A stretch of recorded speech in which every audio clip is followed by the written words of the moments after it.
শহরের একটি নির্মল এবং তুলনামূলকভাবে অনাবিষ্কৃত স্থান মহীশূর গার্ডেন।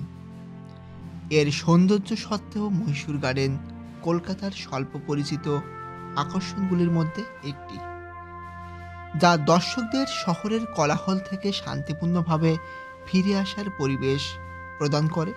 এ যেন এক স্বর্গীয় পরিবেশ। মহীশূর গার্ডেন হলো কলকাতার কেন্দ্রস্থলে একটি লুকানো রত্ন।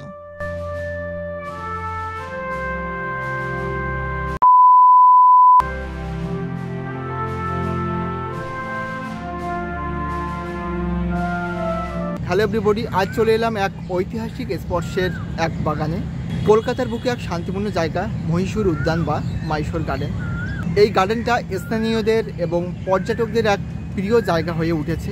মাইশোর গার্ডেনের চারিদিকটা একটা স্বর্গীয় পরিবেশ বলে মনে হবে তোমাদের। এতটা সুন্দর জায়গা, এটা চারিদিকটা পরিষ্কার পরিচ্ছন্ন। এই মাইশোর গার্ডেন তোমাদের অনেকের কাছে হয়তো অজানা। কলকাতার বুকে এক টুকরো স্বর্গীয় পরিবেশ দেখতে তোমরা কিভাবে আসবে, আর এই উদ্যানটা কখন খোলা থাকে, আর টিকিট প্রাইস কত, আর তোমরা কিভাবে আসবে, সব কিছু আমি এই ভিডিওতে দিয়ে দেবো। তোমরা সম্পূর্ণ ভিডিও স্কিপ না করে দেখতে থাকবে।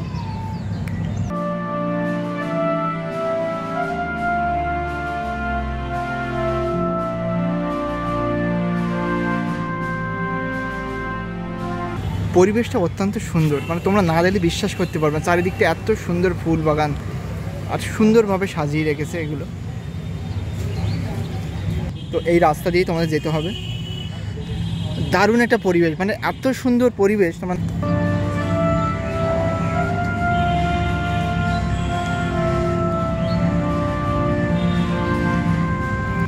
আর ঠিক মিডলে দেখবে এরকম একটা ফোয়ারা আছে জলের। হয়তো সন্ধ্যার সময় এটা চালু হয়, এখন বন্ধ আছে। দেয়ালের গায়ে দেখো কি সুন্দর কারুকাজ করে রেখেছে। পুরানো কলকাতাটাকে তুলে ধরেছে।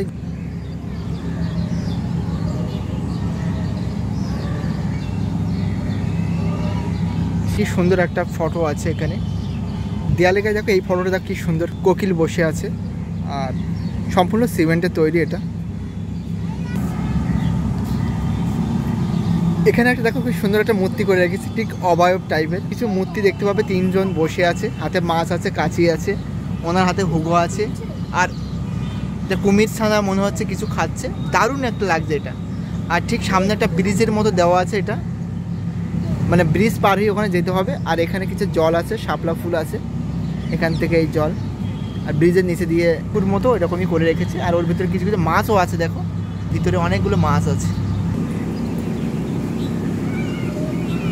এই যে মন্দির, মন্দিরের যে পাঁচিলটা আছে, পাঁচিলের ওপারে আছে নবরত্ন মন্দির আর কৃষ্ণকালী মন্দির, আর ওপাশটা আছে দেশবন্ধু চিত্তরঞ্জন স্মৃতিসৌধ।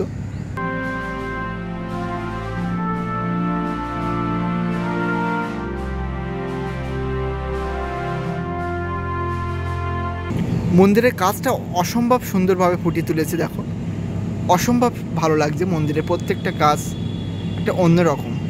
আর এটা সেই বড় বিষ্ণু মন্দির। এই মন্দিরটার সাথে সাউথ ইন্ডিয়ার মন্দিরের কিছু সাদৃশ্য খুঁজে পাবে তোমরা।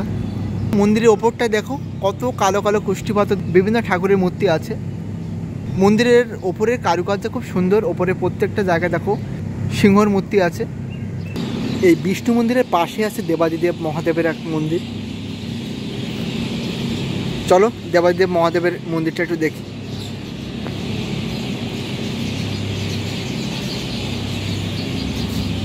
মন্দিরের ভিতরে ছোট্ট একটা শিবলিঙ্গ আছে, এখন বন্ধ আছে মন্দিরটা। আর পাশে আছে মহীশূর রাজার সেই সমাধিটা আছে পাশে।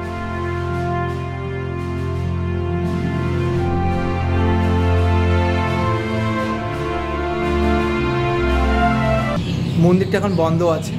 কত সুন্দর কারুকাজ করা আছে মন্দিরের ভিতরটা।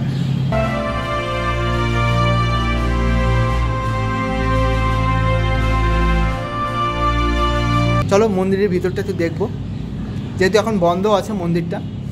মন্দিরের গেটের ওপরে দেখো দুটো হাতি আছে, আর একটা দারুণ লাগে মেন যে দরজাটা, মানে দরজাটার কাজটা অন্যরকম, অসাধারণ দেখতে লাগছে এটা। আর এই সেই বিষ্ণু মন্দির, আর মন্দিরের ভিতরে আছে দেখো কৃষ্ণের মূর্তি আছে, আর এই সিংহাসনে সেই নারায়ণের মূর্তি আছে। আর এই চৌকাঠটা দেখো কি সুন্দরভাবে কারুকাজ করা আছে। আর মন্দিরের মেন মন্দিরের দুপাশে দেখো কৃষ্ণের ফটো আছে কষ্টি পাথরে। আর মন্দিরের ভিতরটা হচ্ছে এই তোমরা দেখতে পাচ্ছ।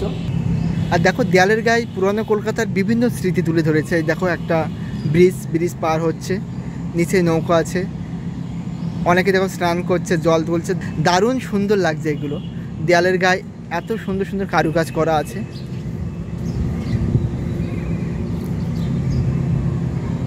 এটা দেখো পুরানো দিনের সেই মাটির জিনিস, মানুষ মাটির জিনিস তৈরি করছে, মানে অসম্ভব সুন্দর লাগছে এটা।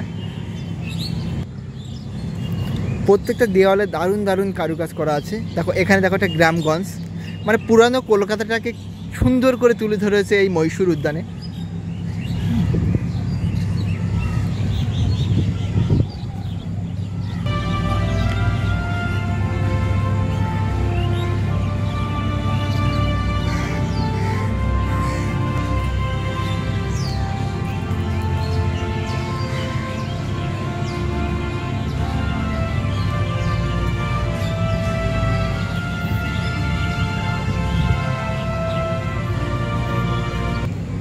দেখো একটা দুর্গা দেবীর মূর্তি আছে, এটা অন্যরকম লাগছে আর কি।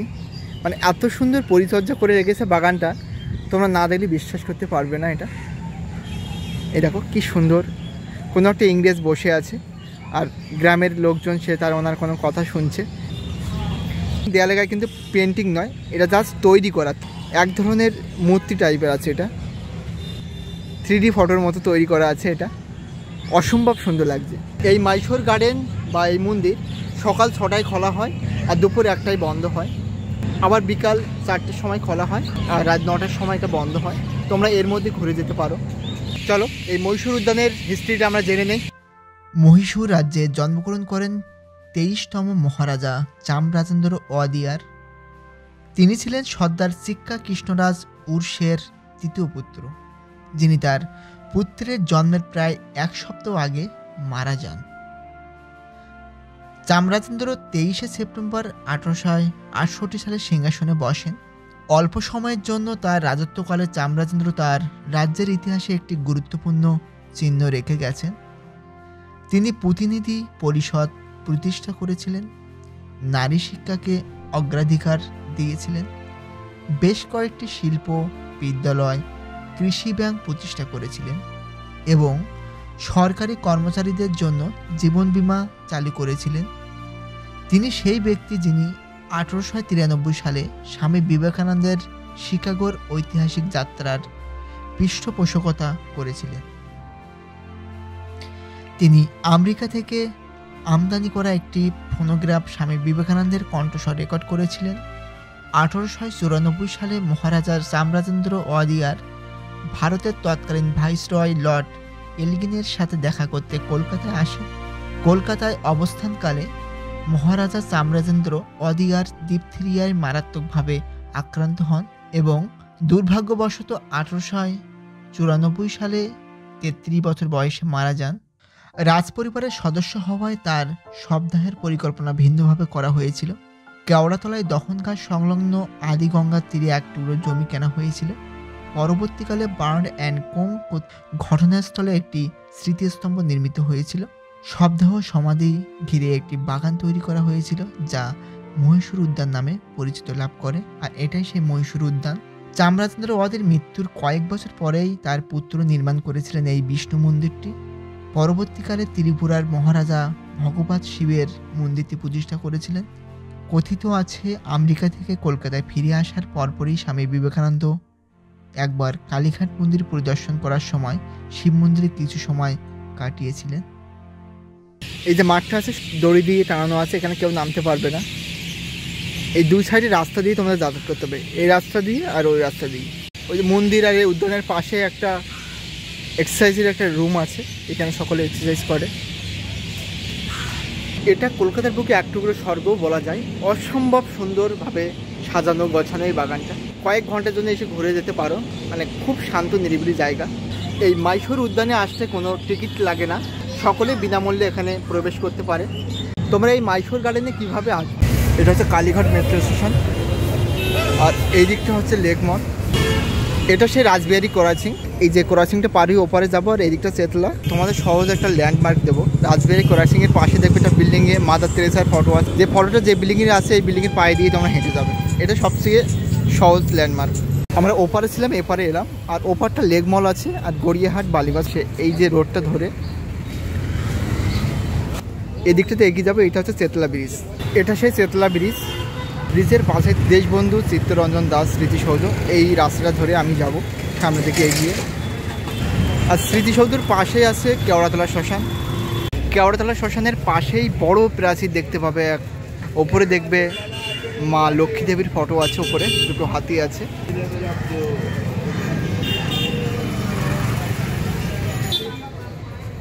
এই বড় গেটটার পাশ দিয়ে দেখো কত ভালো ভালো মূর্তি আছে, অনেকগুলো মূর্তি পরপর আছে। আর এই পাশটাতে আছে বড় একটা হাতি। আর এই হচ্ছে সেই বড় প্রাচীর। তোমাদের দেখালাম মেট্রো করে কিভাবে আসবে।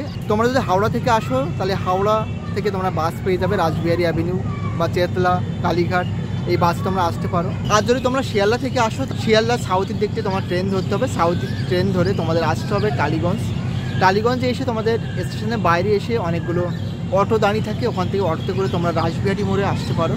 রাসবিহারি ক্রসিং থেকে মাত্র পায়ে হাঁটা 5 মিনিট এর মধ্যে তোমরা পৌঁছে যেতে পারো। এই মাইশোর উদ্যানের ভিডিওটা যদি ভালো লেগে থাকে অবশ্যই লাইক করবে।